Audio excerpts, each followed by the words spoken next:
반갑습니다. 한 주간을 시작하는 월요일입니다. 한 주간 평안하시기를 바랍니다. 야곱은 매우 감격스럽습니다. 요셉의 얼굴도 못 볼 줄 알았는데 그 요셉의 아들들까지 보게 되니 얼마나 감격스럽겠습니까? 이들은 누구냐? 이는 하나님이 여기서 내게 주신 아들들입니다. 내가 그들을 축복하리라. 하나님이 내게 내 손자까지도 보게 하셨도다. 자녀의 자녀를 보는 것은 축복입니다.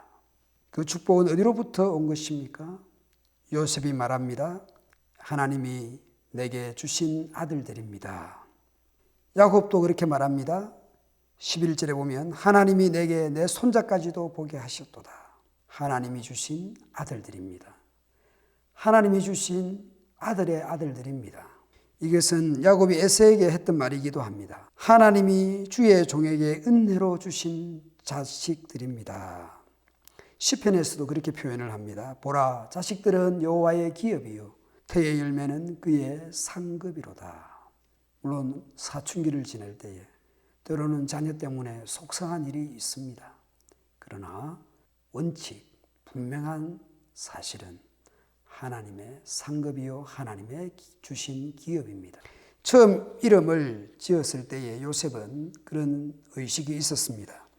므낫세라고 지었을 때에 하나님이 내게 내 모든 고난과 내 아버지의 온 집 일을 잊어버리게 하셨다. 둘째 에브라임을 낳고 하나님이 나를 내가 수고한 땅에서 번성하게 하셨다. 이 보면 하나님이 눈에 보이지 않는 하나님께서 눈에 보이는 자식, 눈에 보이는 아버지, 눈에 보이는 아들, 눈에 보이는 손자, 눈에 보이지 않은 하나님께서 주신 기업이요 상급입니다. 야곱은 므낫세와 에브라임을 축복합니다. 그 내용을 보십시오. 야곱은 어떤 하나님으로 고백합니까? 내 조부 아브라함과 아버지 이삭이 섬기던 하나님, 나의 출생으로부터 지금까지 나를 기르신 하나님, 나를 모든 환난에서 건지신 하나님, 하나님께서 지금까지 길러주셨고 건져주셨다고 고백합니다. 나이가 들어도 하나님은 우리를 기르십니다. 부모는 떠나고 없어도 하나님이 기르시고 돌보십니다. 나이가 들어도 하나님은 기르시고 돌보십니다. 나이가 어리거나 연세가 드셨거나 하나님은 여러 상황들을 통해서 우리를 기르시고 돌보십니다. 그리고 그분은 아브라함과 이삭과 야곱으로 이어지는 언약에 신실하신 하나님이십니다. 어제 주일 설교에서도 말씀드렸습니다. 생육하고 번성하는 것은 하나님의 복주심입니다. 타락 이전 창조 기사에서도 타락 이후 노아 홍수 사건에서도 노아 홍수 사건 이후에도 아브라함과 이삭과 야곱에게도 복 주셔서 생육하고 번성하게 됩니다. 그 복을 므낫세와 에브라임에게도 임하기를 축복합니다. 그런데 요셉이 보기에는 문제가 있습니다. 아버지 눈이 어두워서 아버지 오른손 앞에 므낫세를 세웠고 왼손 앞에 에브라임을 세웠습니다. 이 축복을 이렇게 손을 바로 내밀기만 하면 되는데 야곱이 눈이 어두운 상태에서 손을 어긋나게 해서 오른손은 차남 에브라임 머리 위에 왼손은 장남 마지 므낫세 머리 위에 올려놓고 축복합니다. 이건 좀 심각한 거죠. 요셉이 생각할 때에. 그래서 이 요셉은 아버지가 실수한 것으로 생각을 합니다. 그래서 이 문제를 바로 잡으려고 하는데 아버지가 이렇게 말합니다. 안다. 나도 안다. 알면서 그렇게 합니다. 의도적으로 오른손을 차남 에브라임 머리 위에 올려놓고 축복합니다. 아브라함에게 하신 약속을 야곱에게, 이제 야곱은 에브라임에게 더 크게 축복합니다. 열국 많은 민족들의 아버지로 에브라임에게 축복합니다. 물론 므낫세도 축복합니다만은 에브라임 축복은 특별합니다. 훗날 땅 분배에서 세겜을 비롯한 넓은 땅을 에브라임 지파가 차지하게 됩니다. 북왕국 분열에서 10개 지파의 대표로 에브라임, 북이스라엘을 에브라임이라고 부릅니다. 이것은 하나님의 주권의 문제입니다. 야곱이 분명 하나님은 아니지만 하나님이 주신 마음 같은 것이겠죠. 에서와 야곱 사이에서도 하나님이 야곱을 더 사랑하신 것은 하나님의 주권의 문제입니다.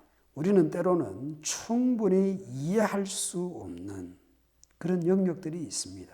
하나님의 주권이 있는 것이죠. 이것은 받아들여야 됩니다.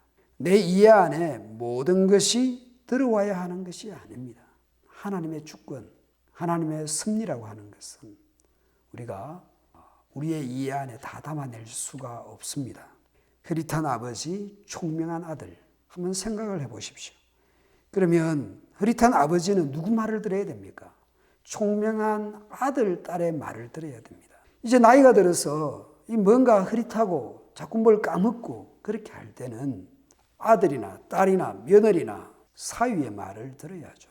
분명히 젊었을 때는 내가 더 똑똑할 수 있고 내가 더 많은 경험이 있으니까 그렇더라도 흐릿해지기 시작하면 젊은 총명한 자녀들의 말을 귀담아 들어야 됩니다.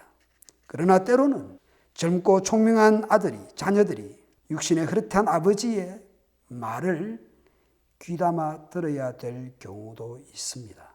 때로는 내가 생각할 때 아버지 요즘 연세가 되셨어. 어머니 연세가 되셨어. 판단력이 흐릿해졌어. 예, 그렇죠. 나이가 들면 어쩔 수가 없습니다. 누구나 나이가 들면 그렇게 됩니다. 때로는 흐릿해 보이는 아버지의 부모의 말을 귀담아 들어야 될 경우도 있습니다. 그러니까 부모 입장이 되든 자녀 입장이 되든 총명한 입장이 되든 흐릿한 입장이 되든 그건 중요하지 않습니다. 하나님의 섭리, 하나님의 주권 이 부분을 우리는 늘 염두에 두어야 합니다. 야곱의 육신의 눈은 어두워졌지만 영적인 시야는 깊어지고 높아졌습니다. 그렇게 하나님께서 길러주셨습니다.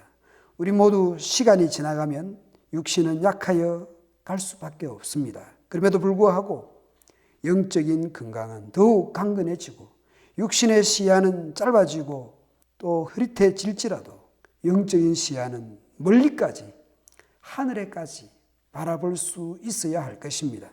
이 땅의 육신은 흐릿해져도 하늘의 기업은 더욱 선명하게 보여질 수 있기를 바랍니다.